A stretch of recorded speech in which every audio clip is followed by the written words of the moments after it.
Welcome back to another episode of All Things Everything, presented by Gulf Coast Smoke. My name is Alonzo. And I'm Sabrina. And this is episode 63. How are you doing today? Oh, it's a good day. I mean, Yep. We've spent the whole day together. You got today off of work, or you have a lot of days off this week.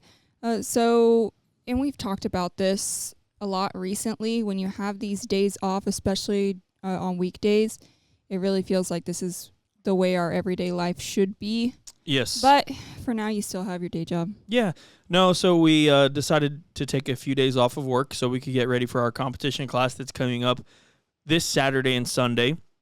If you're listening to this on the Friday, that'll be tomorrow when we start our first competition class ever, and we're very excited about it. We really are.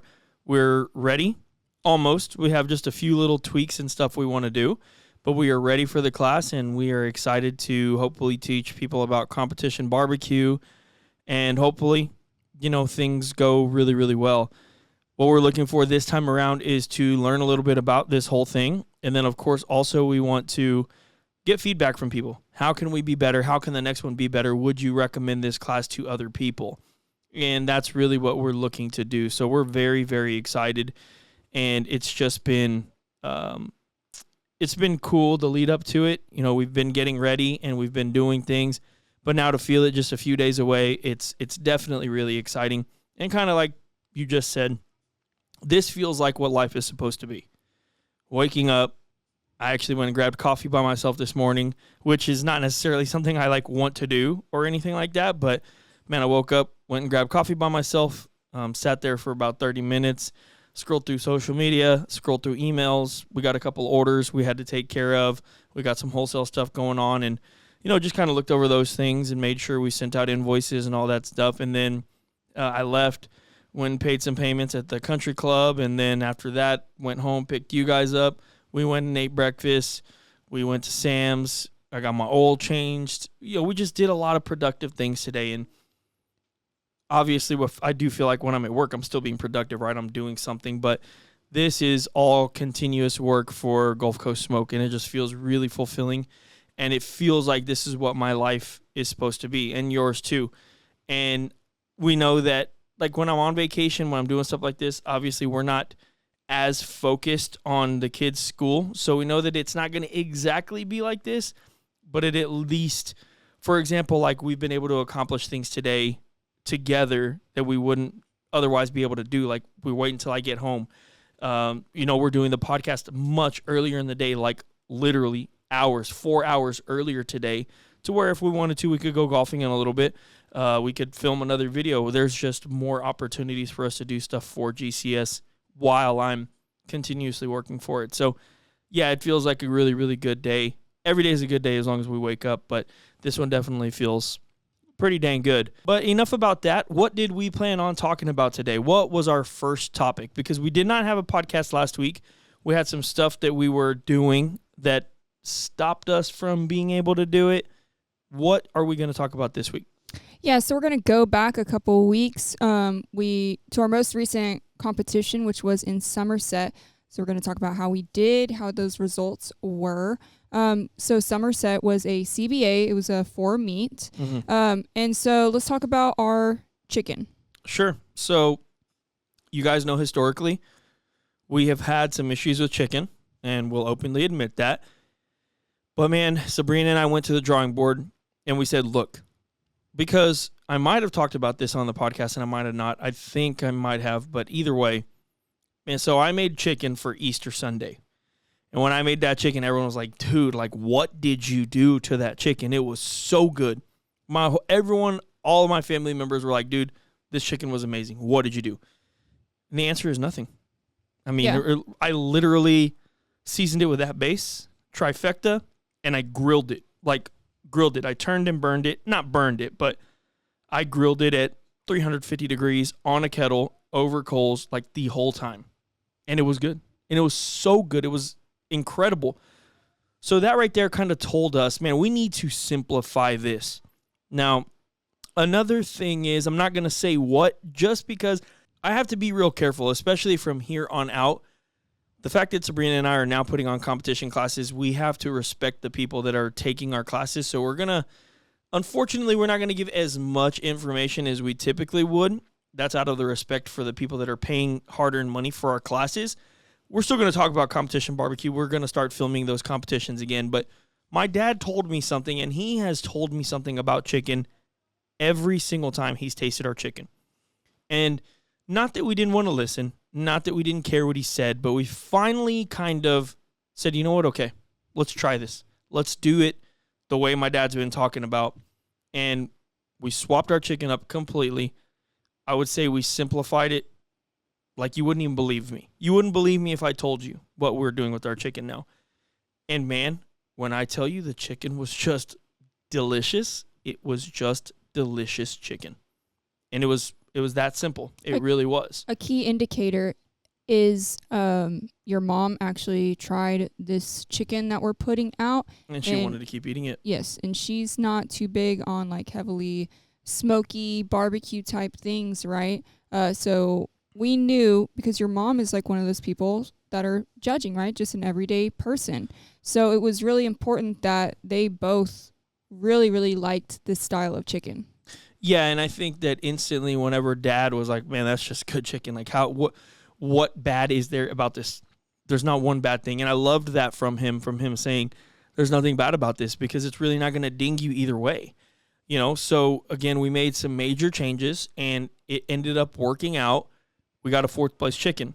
And when we get a chicken call, when we get a 4th place chicken, I instantly feel, and I know Sabrina feels, that we're in the running. We're right there. Okay, now we've really got a shot to win this thing because we are confident in our other proteins.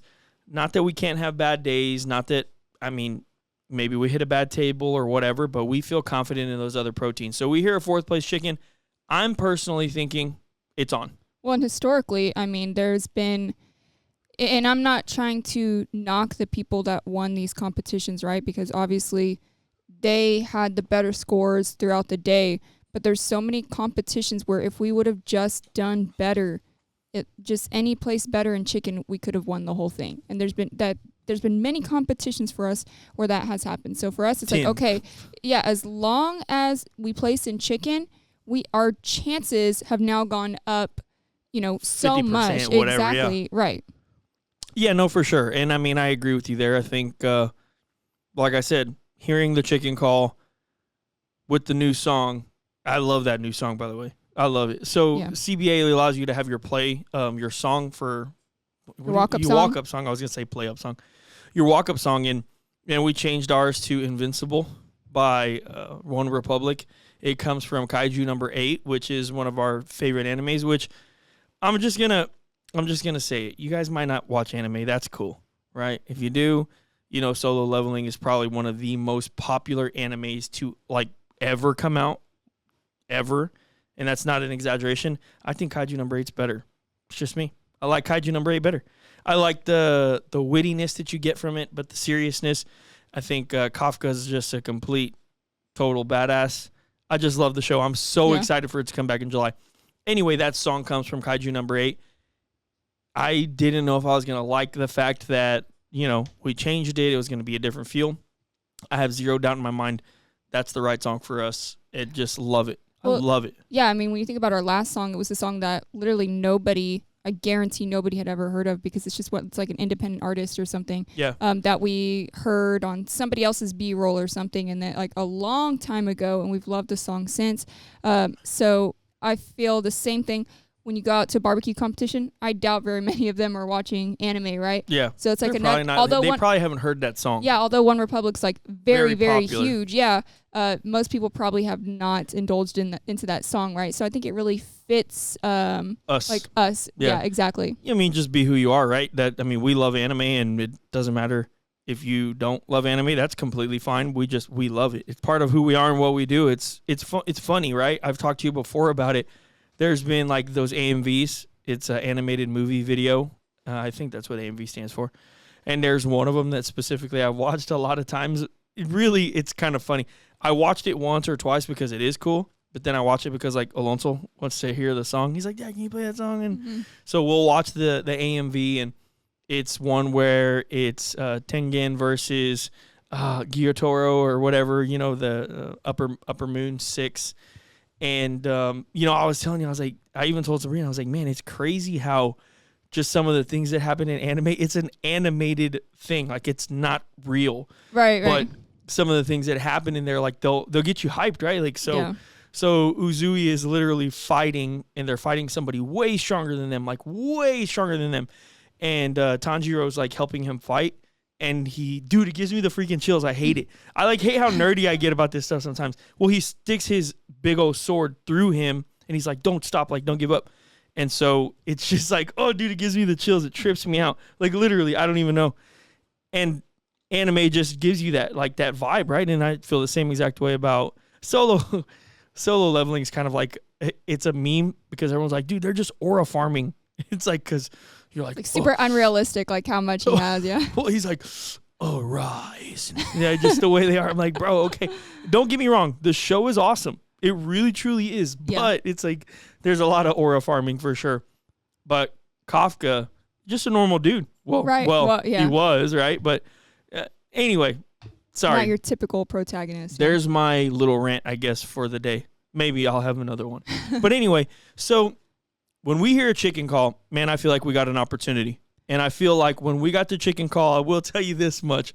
I turned around and I winked at Sabrina, and I was just like, basically like, all right, it's on. Let's go. We got a real good shot here. Penelope, she's usually the one that's like paying attention and listening to like our placings, right? And she's like, shocked, like, oh my gosh, we got a chicken call. Yeah. Okay, yeah. And I mean, first and foremost, I definitely felt really strong about the whole cook. The whole cook felt really good. So you don't necessarily think that you've won after a chicken call, but you feel pretty confident, especially based on how the rest of your cook went. I've heard it all. I've heard, oh, you shouldn't think your food was good or whatever. If the more you like it, the more they hate it. Man, I kind of tend to disagree there. I feel like if it's good and we know it's good, a lot of the times we're right. Not right, but we have better results. That being said, we felt really, really good about the ribs and what happened. What did you think about the ribs? How did that shake out for us? Yeah, so I say this over and over again. Ribs are very consistent for us, and I thought they were some of the best ribs we've put out, which when we say that, I mean, it's like decimal point differences, right? When we put out really, really good racks of ribs and we're like, oh, this one was good, but this one was like a little bit better, or this one was close to the best. It's really like decimal point differences, right? It's not like a 10 to a 7 to a 5. They're all very, very good. There's little things about them sometimes that will make us say like, oh, these were the best, right? Very minimal differences, but it's something that we're familiar with detecting because, like I said, ribs are very consistent. So if there's just one thing that's a little bit better each time, we're going to notice it. So those ribs were extremely good. They had some of the best color that we've had on ribs. They were soft. The texture was perfect. They actually cooked very fast too. So sometimes like that can get in your head like, oh man, did they cook too fast? Is something wrong? But we talk about this with all barbecue. It's not necessarily a timeline or a certain degree. It's by feel. And they felt perfect. They were just really good marbled ribs that we started out with. Flavor was really good. Color was good. So, and when they're in the box, they look amazing. We did not place in ribs. And when you go back and you look at the scores in the notes sheet, which unfortunately I don't think we really had any notes. There was no real comments. Exactly. But then you get like an 8 in presentation, and it's like how? What? With ribs, like with the other It's a 10 bone box. And I had this conversation with Fred Robles, Rio Valley Meats. It is a 10 bone box. A 10 bone box, you are quite literally filling up the whole box with ribs from edge to edge on top of each other, kind of like cascading a little bit, but they're filling up the box. Like, how does that look bad in general? Like, how? Yeah, when you think about ribs, there's a lot less room for error on presentation because really the only things that you can knock on are going to be the color of them, whether the bones look straight or not. And that's really it, or unless you just threw them in the box, right? But there's like with brisket and chicken and pork, there's plenty of ways that you can box, especially in CBA, because you have all these different options. You can have burn ends, you can do thighs, you can do half chickens, all these things. So the variety of boxings, significantly increases with those other proteins. But with ribs, there's really only a couple ways to do them. You can do them horizontally or vertically. That's really it. Yeah. So it's when you get an 8, especially on a rack of ribs where the color to us was perfect, our cuts, whether our bones are straight or not, our ribs are always going to be straight because that's the way you cut them. And so it's really, really confusing to me when we get 8s or 9s on rib appearance, when really the only little things you can critique on were really good. I mean, and at least in our opinion. So it was really confusing. I don't really remember what our overall, like what category was the worst scoring for us in ribs, but that one was, it's one of those things where you do try to be realistic with yourself after the fact and say, hey, this really wasn't that good. Right. There was, we wouldn't have changed anything about them. No. And that, unfortunately, that's just how it goes sometimes. So going into pork, historically, every time we've not placed in ribs, we typically don't place in pork because the flavor profiles are very similar. So let's kind of go into how our pork went. Yeah, so, pork is becoming one of our better proteins. Right. Pork is becoming one of our most dominant proteins recently, which it's kind of funny, right? Kyle Sadler, Bad Dog Barbecue, actually, he texted me one day. He's like, bro, I would have never thought, like, a dude from Texas would be killing it in pork. He's like, it always seems that you're killing it in pork. And recently we've been doing pretty good in pork. But you're right. Historically, if we don't do well in ribs, it feels like we're not going to do well in pork because of the flavor profiles. And even though I felt like it was really good pork, like, I'll say this. The one thing I do miss about filming is sometimes I'll say something and we have it on camera and there's like proof that I said it, and then you could put it into the video. Like, for example, there's been times when I'm cutting the ribs and I'm like, these are first place ribs today. Right. And then we get the first place rib. And that's kind of what I was talking about a second ago, right? Well, thinking something is good is sometimes not good, or, whatever everyone says, right? The superstitions, Yeah, the superstitions. But, man, there's been a lot of times when I'm like, that's a first place rib. Yeah. Those are first place burnt ends, like whatever it is. And then we end up doing that. I'm not exaggerating. I had the very first money muscle and the very first cut that I took. I didn't taste anything. I didn't do anything. I took a slice. That one end piece fell over, and I told Sabrina, this pork is it today. I felt it with my knife that the pork was, in my opinion, the perfect texture, and I just knew that the flavor was going to be good based off of the au jus. And so I felt really confident at that point. But again, you're kind of thinking, man, things are not going good because, well, we didn't get the rib call. So the thing that I've said about before, I've talked about this before, is think about it like this, right? You go 1st through 10th in CBA. So we got a 4th place chicken. So then 3, 2, 1. And then 10, 9, 8, 7, 6, 5, 4, 3, 2, 1 on ribs. You don't hear your name called in between that gap. Right. So then pork is starting to get called. So you hear 10, 9, 8, 7, 6, 5. And that's a long time that you haven't heard your song and you haven't gotten a call and you're like, oh man, like this is bad. Right. This is really bad. So then 4, 3, 2, and I'm like, oh my gosh. Well, I mean, we missed it there too. And I'm like telling Sabrina, I'm like, man, the pork was so good though. Like I know the pork was so good today. It was incredible. And then, first place, and then our song plays, and I turned around and I gave you a big high five, and then I gave my dad a big high five, because at that point, again, you're like, okay, we're back in this event. Right. Because we got the chicken call. We do not feel like we thought the ribs were amazing. So in our heads, they did not bomb. We didn't bomb them. That's what we had in our heads. And then we get a first place pork. So we're thinking our ribs are anywhere between 11 and 15. We're still right there. So we're like, all right, let's get it. We're back in this thing. First place pork felt really good. We got a buckle for it, which we love buckles.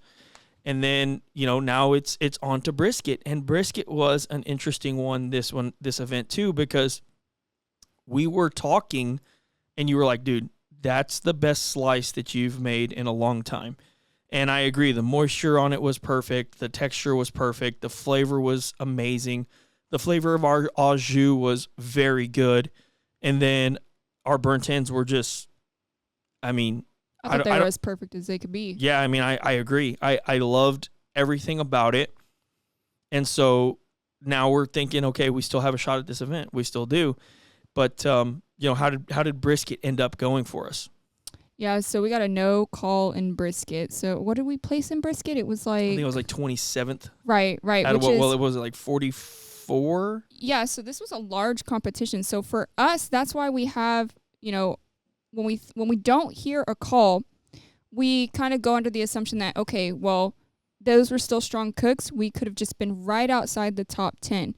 And then when you hear that your two most consistent proteins are just down there at the bottom, it just messes with your head. It's like, why? I don't understand this. And you just don't know what's going on in the judging room and who's judging. And that's the thing. That's part of the game when it comes to CBA and IBCA, is that these are just random people. And it's one of those things where it really kind of does matter who's in there, because if you have, let's just say, a bunch of elderly people, maybe they're going to want stuff extra tender. Maybe they're going to want a lot of salt, much more flavor. And one of the things we always recommend is you don't want to you don't want your food to be offensive one way or the other. You want it to be right down the middle.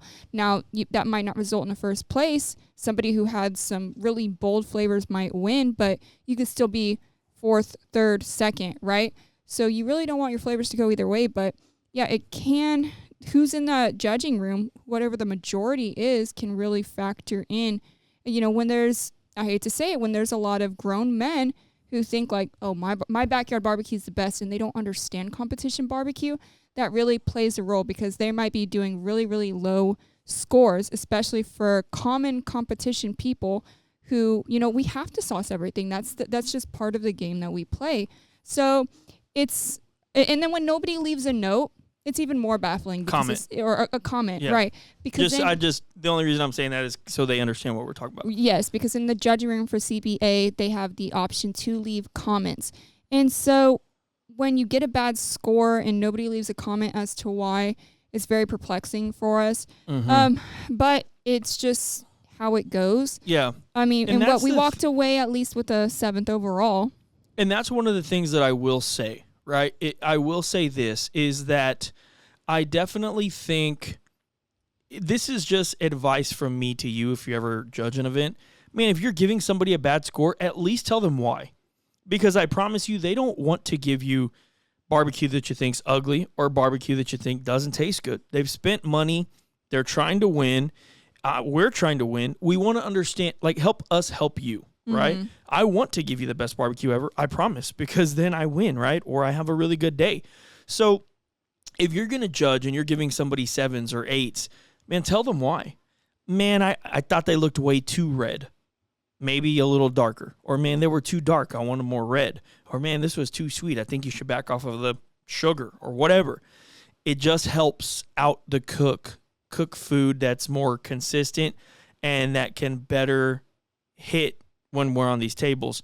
So I think that if you're going to do it, just something to think about. Try and tell people why you're giving them a bad score. Otherwise, I don't even know what to do. I don't know what to change about my ribs or my brisket next time I go to Somerset, because I got no feedback. Yeah, and especially, we're not the types to really change up recipes depending on where we go. We don't change them at all. But the finishing process when it comes to a competition is what can really make or break. And just because the recipe is the same everywhere we go doesn't mean we're going to finish the same everywhere we go. So, for example, Somerset, if we go 2 years in a row and they didn't like sweet, okay, well, we know on that third time around, we need to back off on sweet and do more savory, right? Or vice versa. Because those are things we like to look back on our notes, like, okay, well, the past 2 years we sucked at Laredo. Yeah. Or the past 2 years we've done well in, I don't know, the Houston area. You know what I mean? So those are things that, when you're doing competition for many, many seasons,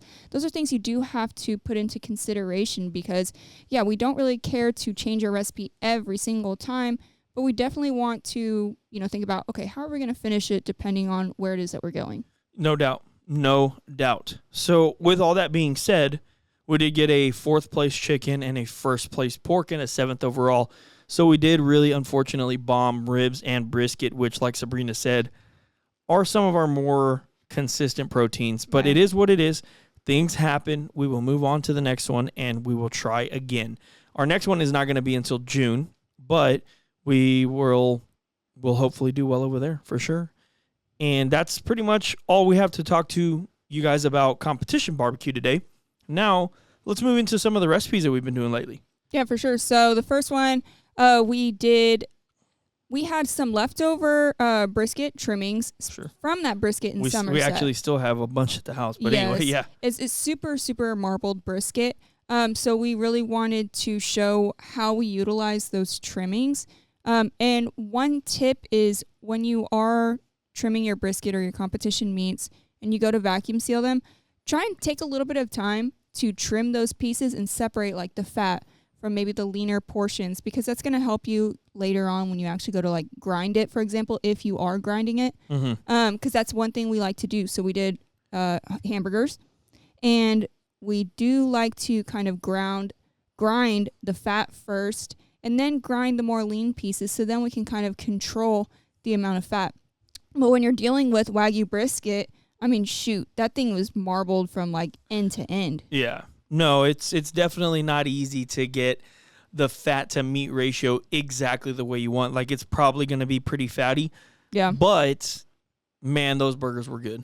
Yeah, and grinding your own meat in general, I mean, it's one of those things where you're like, man, I really should take like a Sunday every week to just grind a bunch of meat and freeze it, because it's night and day difference from what you're going to get in the grocery store. 100%. You can just taste the difference. And just the way, like, just the texture, everything about it really is just amazing. I love grinding burgers. And, the recipe was super simple. It was more so about the technique or about using your leftover brisket, not really a recipe, because we just made a burger. I just made a burger the way I wanted to eat it that day. But, I mean, if you guys are interested in doing, grinding up some chicken, grinding up some pork, making like chicken patties, pork patties, whatever, you can really have fun with that. You can really just do different things. And I don't think that any of it is going to turn out bad, especially if you're grinding up fresh pieces of meat. I mean, it's always going to be a lot more. It's just going to be fresher. It's going to have a better texture. It's going to taste really good. So that was one of the things that we did. And then recently, we've done some chicken breast, which we were kind of talking about the chicken breast a few minutes ago. The videos have been getting a little bit more traction lately, which is a blessing. Especially like the reels. They have a wide range of demographic. Yes. So, it's a blessing. We're very happy to see the growth. But, man, on those reels, you get a lot more comments. And you get a lot of people who just don't understand what's going on. So, basically, all we did was make a chicken breast the way we make turkey breast. You cook it to 150 degrees. You wrap it in foil with a piece of butter, with half a stick of butter. You rest it. You let it carry. You let the residual heat take you to the right temps, and it's ready to rock. And that's it. It's simple. Yeah. Very simple, very easy, very delicious. And we get comments, oh my gosh, I can't believe you used a digital thermometer. My 5-year-old son knows how to cook a chicken breast. I'm like, man, okay, let's paint a picture for you guys out there. We are not making content for us to learn how to cook. You know what I mean? We're making content for other people to consume, to get ideas. And man, maybe they do not know how to cook a chicken breast. I don't know. And I'm not here to judge. I'm not telling you that you need to or don't need to know how to cook a chicken breast, but man, maybe you feel intimidated by it. And maybe this helps you a little bit. If you don't want to put the butter in there, don't. If you want to put more butter in there, do. If you don't like the seasonings we like, don't use them. It's it's all about doing things your way. And I feel very, very, very strongly about that. Sabrina and I were having this conversation today. When we put on our competition class, the very first thing I'm going to tell everybody, I'm not here to sell you my seasonings. I'm here to try and help you be better at competition barbecue. Okay? You can be successful without our seasonings, without our glazes, without these injections. But I think there's going to be techniques and there's going to be things that you will learn that will make you a better cook. I'm not claiming to be the best, and I never will. But if you think that we are here just to sell you seasonings and just to sell you glazes, you're wrong.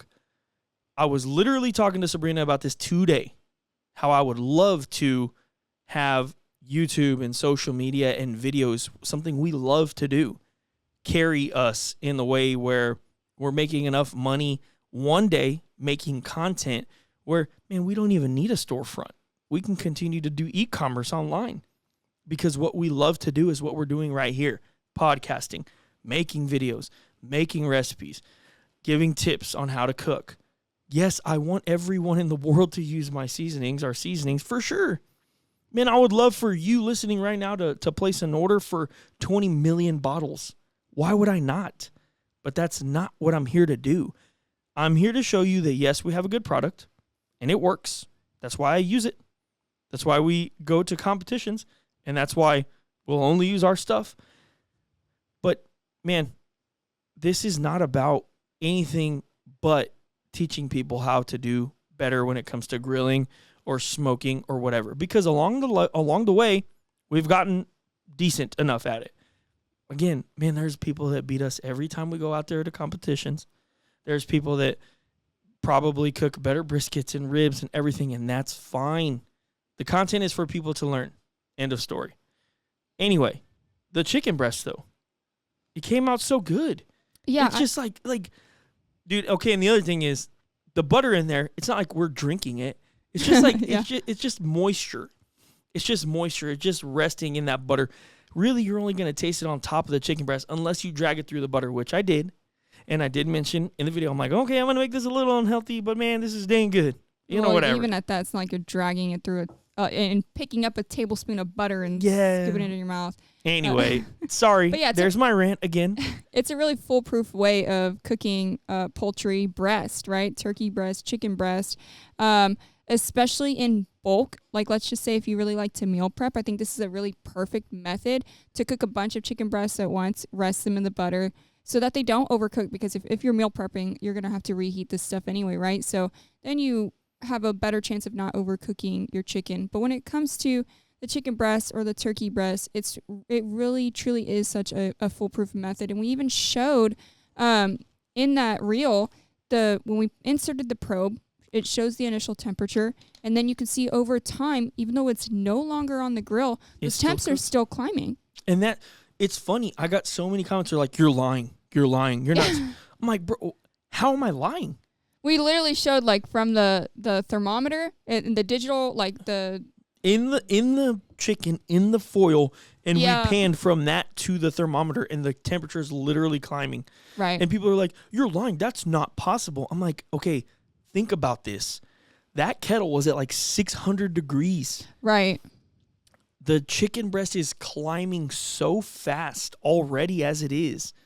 We took it off of the grill and put it on the foil for a split second, and it was still climbing. And then Right. you wrap it in that foil. It's essentially steaming it. Well, that's like even if you're like steaming or boiling broccoli, for example, and then when you take it out, you want it to stop cooking. The only way you're going to do that is like with an ice bath. Otherwise, even broccoli is still going to keep climbing in temp. Yeah. That's what carryover cooking is, and Yeah. it's not a myth; it is real. Yeah. No, 100%. But, it's just, we're talking about it because Sabrina and I have literally, why am I saying literally so much? I ever since somebody called me out for saying literally too much, it gets me mad when I say it. But anyway, yes, we're trying to make content for people to learn, okay? Not everybody has the same skill set as me or you listening. They might have even more than us. And so then they see things like this and they're like, that's dumb. But man, there's somebody out there that's watching and or listening that is learning. And that's the goal. And that is exactly what we want to do. Yeah, especially because when it comes to barbecue, I think people have this, thought in their head that barbecue is just smoked meats. Mm-hmm. No, I mean, barbecue grilling, there's just so many possibilities that, where you don't have to cook inside. You don't have to use the oven. You don't have to use the stove. And the possibilities are really, really endless. Kind of like we just talked about a little bit ago. You can have stuff that's really super smoky. You can have stuff that's not smoky, things that your mom is going to like, right? The possibilities are really endless. And so, yeah, that's what we're just trying to show people, the wide range that Sure. barbecue has to offer. And especially when it comes to like digital thermometers, I really have cooked my whole entire life. And I didn't become a better cook until I actually learned about internal temps, right? So there could be somebody who, has cooked their whole life, but maybe they've never been introduced to a digital thermometer and the ways that can help in the kitchen, right? So, yeah, there's always hopefully going to be somebody that's going to learn from our videos. And if you already know it, I mean, who cares? We're not telling you to, like, hey, you just learned it now because I showed it on the video. Like, I don't know. That's a whole nother thing, the comment section, right? But just formal announcement. I'm looking to hire somebody to take over my social media so I don't ever have to read comments again. Kidding, but not kidding. If someone's willing to work for a decent price, let me know. Well, and it's tough, too, because, I mean, joking aside, we have mentioned this, right? Because it's one of those things where you really don't, especially when you have, like, negative comments don't really affect me because I'm not the one that's on camera, right? Sure. So those comments don't really affect me unless they're just like the really derogatory. I hate to say it, like the dumb comments where it's like, where are you, like, what is even making you say this? This is ridiculous, right? But yeah, all joking aside, it's kind of hard to not look because we are still a small business and there's a really, really positive comment section that we get on our long form videos, people who usually comment all the time and have wonderful things to say. And especially even when we meet people in person and they tell us, hey, I watch these videos all the time. They make a big difference in, my cooking. So those things really mean a lot to us. And you do want to stay connected to your audience in some sort of way. But when it comes to reels and short form, that's where it really gets it goes out of hand. For sure. Or if a video goes a little bit viral, then it really gets out of hand and you really don't want to read those things. But there's definitely a line there where it's like, how do I stay connected with my viewers, but also not indulge in all these negative comments? Yeah, no, I absolutely agree with you there. And I think that it's just one of those things that over time you and I are going to get better at. And also, I think that over time we're not going to have to look at them too much. Like I said, we'll eventually hire somebody to take over our social media. We'll always have an eye on it, but one of these days we'll definitely be there. But I think we're going to go ahead and get into questions because I did ask on Facebook if anybody had any topics and or questions that they wanted us to talk about today. Next week, we'll talk a lot about our competition class that's going to happen tomorrow if you're listening to this on Friday. And we will be announcing another date for a second class this year. We've had a lot of inquiries, and so we decided we are for sure going to do a second one. We have the date already. I'm not going to talk about it here.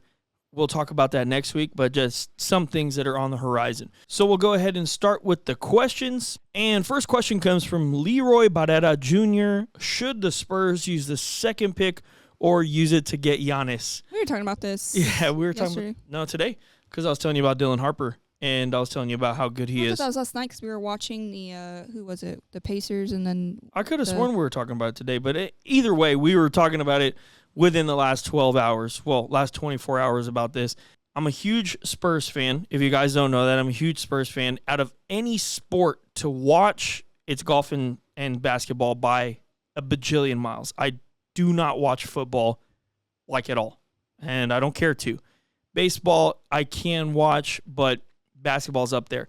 So the San Antonio Spurs got the 2nd and the 14th pick of the first round in the upcoming draft. Missed the first pick. The Dallas Mavericks got the first pick, which I'm going to be honest with you, as a San Antonio Spurs fan, the two teams I despise the most, and it's not close, is the Dallas Mavericks and the Houston Rockets. I'm sorry. If you guys like those teams, please do not dislike me. I don't have any issues with people that like them. I just don't like. Anyway, we'll move past that as best we can. But I think the Spurs are in a really interesting spot because I do think with that number 2 pick, they can either get Dylan Harper or the other kid. His name is Ace. I can't remember his last name. But Dylan Harper is from Rutgers, and I've watched a lot of highlights about him, and he looks like he's a very dominant player. Now, the problem with that is he and Stephon Castle seem to play pretty much the same role. So we have De'Aaron Fox from last year. We have Stephon Castle, and then if they use the number 2 pick, they'll have Dylan Harper, which those three are kind of like all guards, a little bit smaller. Dylan is 6'6", so he's a little bit bigger than both of them, but they all kind of play that same 1 through 3.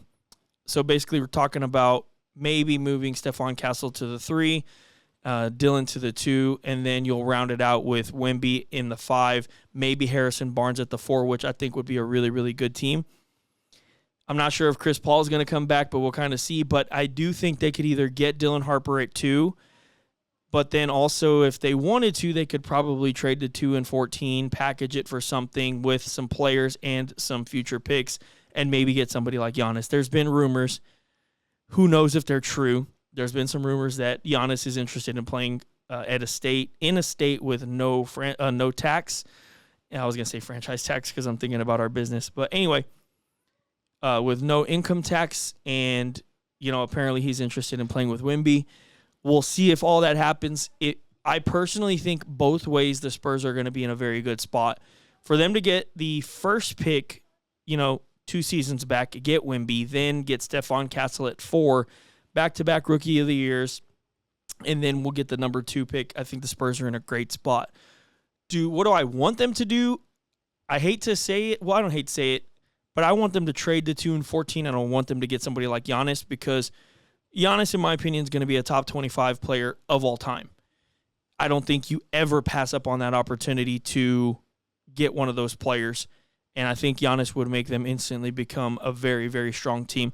And then I think with Giannis, Wemby, De'Aaron Fox, Stephon Castle, which are 4, great players, you're going to bring in players from other teams that are on expiring contracts and they're going to be free agents that are probably pretty good. They want a ring, and they'll come to the Spurs for a cheaper price. And I think that's what would happen. So I personally would rather them get Giannis than use the second pick. But if they do use the second pick, I do not think it's bad at all. I think it's a very interesting time for the Spurs because San Antonio is not really a popular destination city for NBA stars. Yeah. So I think it's really interesting, even if it is a rumor. But if it is true, it does seem like there's definitely more interest in coming to San Antonio as a star player than there ever has been in the past. I don't know what, since even before Tim Duncan and all them retired, because they had LaMarcus Aldridge was the last big free agent that the Spurs ever got. Yeah, right, because they had those players that were have been there long term, and so nobody was really going over there. That was well known. Getting De'Aaron Fox was a big deal last year for the trade, but that was a trade. So the last free agent that the Spurs got that was big time was LaMarcus Aldridge. For sure. That was in 2016. So Shelby Brown Jr. says, what was the first thing you remember cooking on the grill by yourself, and how old were you? Oh, gosh. Shelby, I'm sorry to say I don't remember at all. I'm pretty sure I helped Dad at some point with something, but I don't really remember. Do you remember? Well, I think so. Kind of like you're saying, we helped barbecue with our parents, throughout our childhoods, right? But I think the first big solo cook I tried on the grill was when me and Sam tried to make that brisket, and we failed miserably at it. It happens. There were no GCS videos back then. Yeah, no GCS videos. But Shelby, I'm sorry to say I don't remember, but I'm pretty sure it had to have been something with my dad. Yeah. Helping him throw something on there or I don't know. Our son's 5, and we just started teaching him how to cook. So that's another cool little thing. He actually made us burgers the other day, and they were actually really, really good. Well, and that's the cool thing about, for us now filming content and then just living in the digital age that we are living in, is we can capture those moments. For us, we have no idea. Our parents probably don't have pictures of us doing any of those things. But, we just, recorded son cooking his first burgers on the grill, which is real special, right? For sure. But, it had to have been something helping Dad, and that's what I would assume pretty strongly. Daniel Rodriguez, shout out, said, from going to drums to an offset for comps, are your comp briskets still swelling up? Yes, they are. So our offset, we can cook really hot on it very, very easily. It's an Outlaw smoker, and so it's like an arc down. So basically, it comes out of the firebox, and it'll go up, and it almost hits the top of the cooking chamber, and then it comes back down, and it kind of hits right where we put our brisket. So it still plumps up pretty good. And then also if you use that microwave shelf, which we're kind of always we use it, then don't use it, then use it, then don't use it. We don't really have a reason why or why not. It just depends on how I feel that day. But yes, it'll definitely still swell up, and it still gets really, really nice and plump for sure.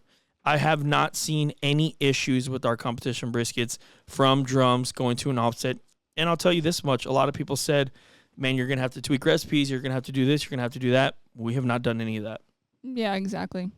Luke Cyber says, talk about how you love mesquite wood and why it's superior to oak, with the crying, laughing emoji. Yeah, so I have definitely put it out there. I don't dislike mesquite wood. I just don't cook with it. I think a lot of the times when it comes to mesquite wood, people have bad experiences with it in the past. And that's kind of made them not like mesquite wood so much. And that's really where I am with it. I've had, barbecue from friends or cousins or whatever with mesquite wood, and it just wasn't good. And it gives you like heartburn. It doesn't make you feel very good. And so I do not mind mesquite wood. Like Full Send Barbecue in Corpus, they use mesquite and they use it well. And man, I don't have any problem eating their barbecue at all. I think it's great food. I don't know. I'm not personally too fond of using it. I prefer pecan and post oak. Well, I think mesquite is also one of those ones where it's like, for maybe people who don't barbecue very often, and you can't really tell the differences between the woods. I feel like mesquite's definitely a stronger one where, yeah, it's gonna be bold if you, like you said, use it the wrong way. Yeah, I agree 100%. All right, next up, Jordan Harwell says, will y'all do barbecue classes that focus more on backyard type cooks in the future? And so Sabrina and I have actually talked about that recently, about doing something, because we understand not everybody is interested in learning about competition barbecue, but maybe some are interested in learning just backyard tips and tricks about ribs, briskets, chicken, turkey breasts, whatever. So yes, the answer is yes. We have not really put any dates out there or really thought about it that much, but I will tell you that 100% next year, or maybe I don't know. Yeah, the answer is yes. Just give us some time and we'll give you some more information as soon as we can. But the answer is yes. Sabrina and I have heavily talked about that. Well, the cool thing about doing a backyard style class is we're not focusing on 4 meats. We can do 1 meat at a time. We can probably have a very large group of people. And if it is something where we're charging for it, it's not going to be the same price as what we would pay for a competition brisket, because with competition, a lot of the times why you're paying so much for this class is to get information that's going to help you win money in the future, right? So I think it's really interesting to do a backyard style that caters to a large group of people. Absolutely. Yeah, 100%. Domingo Salinas Jr. says, when is the next competition class? And you kind of touched on this. We are going to release a date after this competition class. Today's Friday that you're listening. Probably by Monday or Tuesday we'll have a date. No, I mean, we have the date. We'll announce it on Monday or Tuesday. So definitely be ready. If you're interested in the class, be ready. It'll just require a deposit. And yeah, we'll be talking about it very soon. Randy Zamora says, do you use different methods, temps, when using different types of cookers, offset versus drum, etc.? What meats need different temps and what to look for? So that's a pretty loaded question, but I'll tell you this much. When we are cooking at a competition, I'm assuming he's talking about a competition, we're cooking everything on the same cooker besides chicken. Even chicken, it's all 300 degrees, right? 300, 325, I'm completely fine with that. Anything lower, it's just, I like to be at least 300, 295, whatever. So even when we were doing drums, we were cooking at 300. We've never really changed it. What will change is going to be your setup, right? So if you have a drum, maybe you want to cook directly over those coals. Maybe you want to use water pans. Maybe you want a deflector plate. You might want water pans in your offset smoker, stuff like that. But, overall, it's 100% for me going to be the same temperature no matter what we're cooking. Yeah, I think the only variables that are going to change as far as your proteins is going to be maybe how long you're leaving it on the drum or offset, like to get the right color you want, or how the time frame that the protein needs overall to cook might change. Yeah. But yeah, our temps really don't change.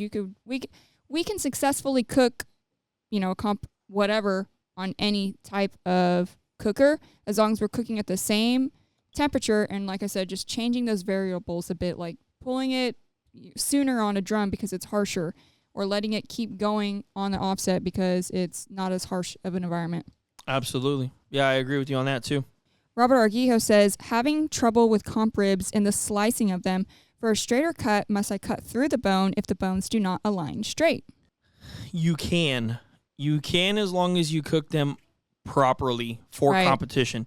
The bones will be really soft and they should be really easy to cut through. I can tell you this much. Originally, I was going to one side and cutting. Then I started cutting through the bone. Now I'm starting to do something different. There's so many different ways to do it. But yes, you absolutely can cut through the bones. As long as you've cooked them enough, they should be very soft, and it actually should be really easy to do. Yeah, the bones are not the end all be all when it comes to a rack of ribs anymore. No. I mean, yeah, we used to care. Now I'm looking. I do not even look at the back of it. Yeah, exactly. Jacob Bartley says, any plans on getting a new trailer, or are you going to keep updating y'all's current one? For sure, there's for sure going to be a time when we get a new one. For now, we've done a few different changes in our trailer so we can be a little bit more comfortable in there, and we can all sleep in there, my family and I. And the reason is because right now, Sabrina and I are we feel like a lot within our business. And we have a trailer. It works. It's not the best, most comfortable thing in the world, but man, we can handle it for 16 hours. Right. We can handle it for 16 hours. We can endure, and we can hopefully, have a good event still no matter what. So we're going to keep our trailer the way it is for now, at least for the rest of this year, maybe a little bit into next year, but Sabrina and I are continuing to try and grow the business, build the brand, and eventually, yes, we will get a new trailer. Yeah, we're making some alterations right now to the trailer, to the inside, to make it more comfortable for us. But anyway, Jonathan Burnett says, any future plans to participate in the big guns like the American Royal or Memphis in May? And if so, we would love to be a couple of gophers along for the ride. Jonathan, shout out.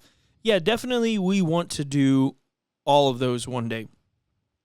The problem, and it's not even a problem, the hard part about doing it, number one right now is I do still have a day job, and Sabrina and I have a lot of things already planned for this year that I need to take vacation, and I don't want to say take priority, but they're things that they kind of take priority. We have to do these things.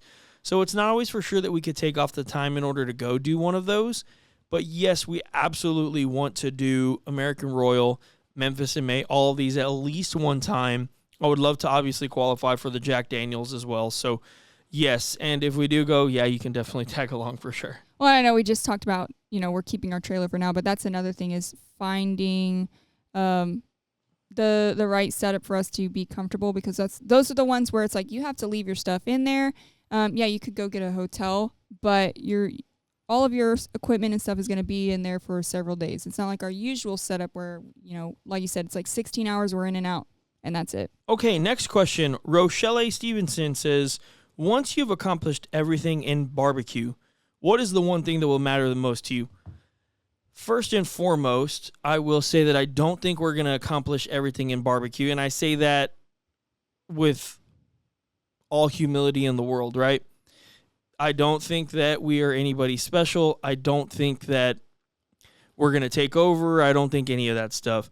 I appreciate the vote of confidence for sure, but man, the things that are going to matter the most is quite literally the days like today that I got to spend all day with my family, that we're continuing to grow and push this brand to further heights. And then, the competitions, like my dad's there. My wife is with me. My wife cares enough to be with me at these things. And those are the things that I'm always going to remember. And those are the things that I cherish. And that's why I continue to push forward and hope that we can build this brand to where this is life. This is not vacation. This is every day, because of something that Sabrina and I woke up every day and put everything we had into. I'm not exaggerating. I've said this before. We have put everything we have into this. Monetary-wise, time-wise, strength-wise, everything. We've put everything into this, and we're going to continue to do that because we believe in it, and we believe in us. Those are the things that I'm going to remember, the hard times, the good times, the bad times. And I do not think we're ever going to accomplish everything, and I don't necessarily think we're going to take over.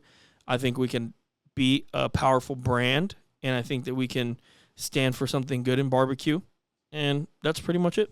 Yeah, I think the thing, like you said, the thing that matters most to us right now, and even when we first started this, is just chasing more time and freedom for us as a family. And I think if that changes, 10 years down the line, we did something wrong. I mean, that should be the number one thing through and through for us when it comes to this business.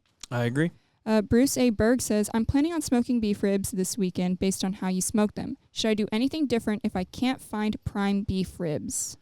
No, not necessarily, because beef ribs in general, especially the plate ribs, they are all going to be pretty marbled. Right. They're all going to be pretty marbled.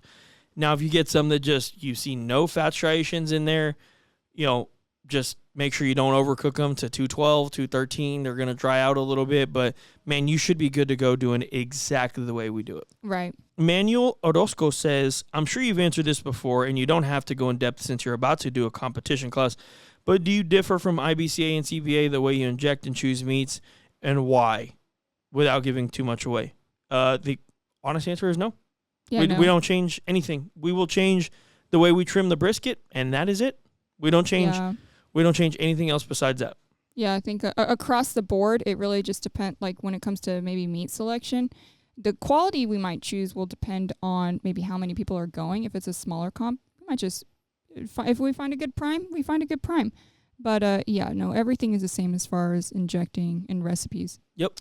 Raul Villanueva says, I'm starting my weight loss journey. Do you have any recipes or tips to share while still enjoying barbecue? And I will say, and this was like pre-COVID, right? But we were heavily grilling. This was the beginning of GCS.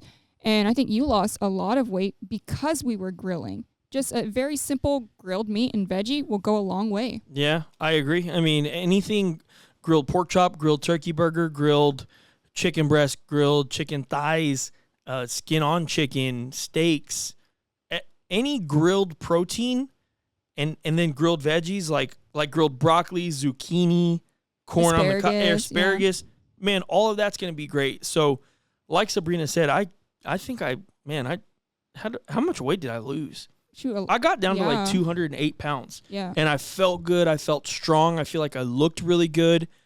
I mean, I still look good, but, no, I'm just kidding.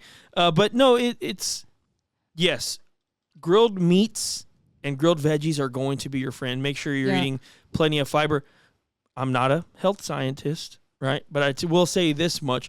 When I was eating a lot of proteins and a lot of meats like that, Sabrina knows, I said I would have some issues with my stomach. I wouldn't use the restroom as much. So make sure you're eating a lot of fiber or using like a fiber supplement or something like that. But man, grilled veggies, grilled meats, you're good to go. Yeah, that kind of goes along with what I said earlier. Grilling is so versatile. When think about it, if you're using the grill, the Weber kettle, you're not using a bunch of oil to cook your stuff in a pan inside. So yeah, grilling is definitely a great way, I think, for weight loss.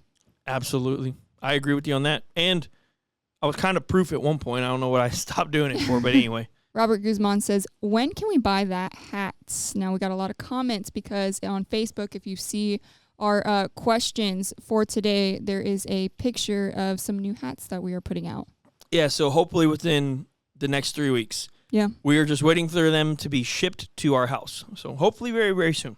Cardell Ross says, what gauge needle do you use on your injector? I've been using 18 gauge, but I'm considering higher gauge to avoid clogs. We use a 16 gauge needle.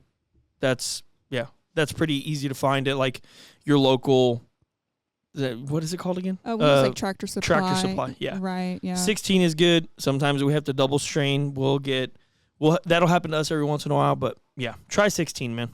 Yeah, if you're having issues, maybe try cheesecloth with a strainer. And then, if that's still not working, definitely go with a different gauge. Xavier Gonzalez says, how many pounds is a good rack of ribs? Man, I'm looking for anything over 3.75, but I'm also concentrating on the marbling and the thickness of the meat. It can be a little bit less if it's thick and marbled, but I like something at least over 3.75 for sure. Yeah. Vance Edwards says, are you now better at barbecuing than you are at golf? Yes. Right now, yes, for sure. At my let me think. Well, no, here's the thing about you. I don't think there's ever a point where you're bad at anything. I think you're really quick to jump back into something and become great at it again.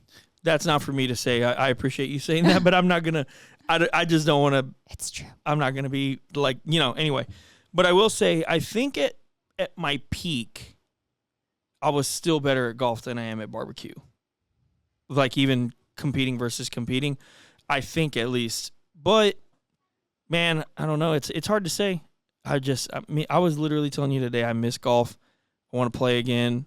I want to play a lot. That's another thing, right? If we get to do GCS full time, my man, I'm going to be playing a lot of golf, and I cannot wait. I dream of the day. But until then, we'll keep working hard, and we'll keep dreaming because that's what I like to do. But that was the last question that we got for the day. And before we sign off for the day, man, is there anything else that you wanted to talk about and tell the people? No, I think that is it. Yeah. I usually am always forgetting something. I'll think of it. Yeah, we'll think about it as soon off. as we turn the record button off. But, man, thank you guys for listening. Thank you guys for watching. If you're watching this on YouTube and you don't subscribe to the channel, consider subscribing right now. I'm pushing for 100K this year, and I definitely think it's possible. Oh, yeah. I think it's more possible than it's ever been right now. Absolutely. And if you guys are listening on Apple Podcasts, Spotify, or whatever, man, share this with a friend. Maybe they like barbecue. Maybe they like listening to me rant every once in a while. I pretty much say this at the end of every single episode. Be on the lookout and be ready. Monday or Tuesday, we are going to announce the date for that next class, and we are hoping to see some of you guys there. I know that we've gotten a lot of questions, and we are very humbled that you guys are interested in learning barbecue from us.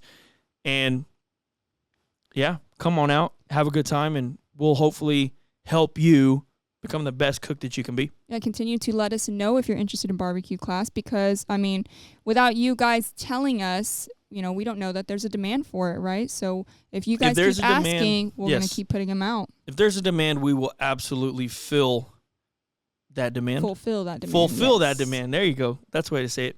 But you're good? I'm good. All right, I'm good. We will see you guys on the next episode. Peace.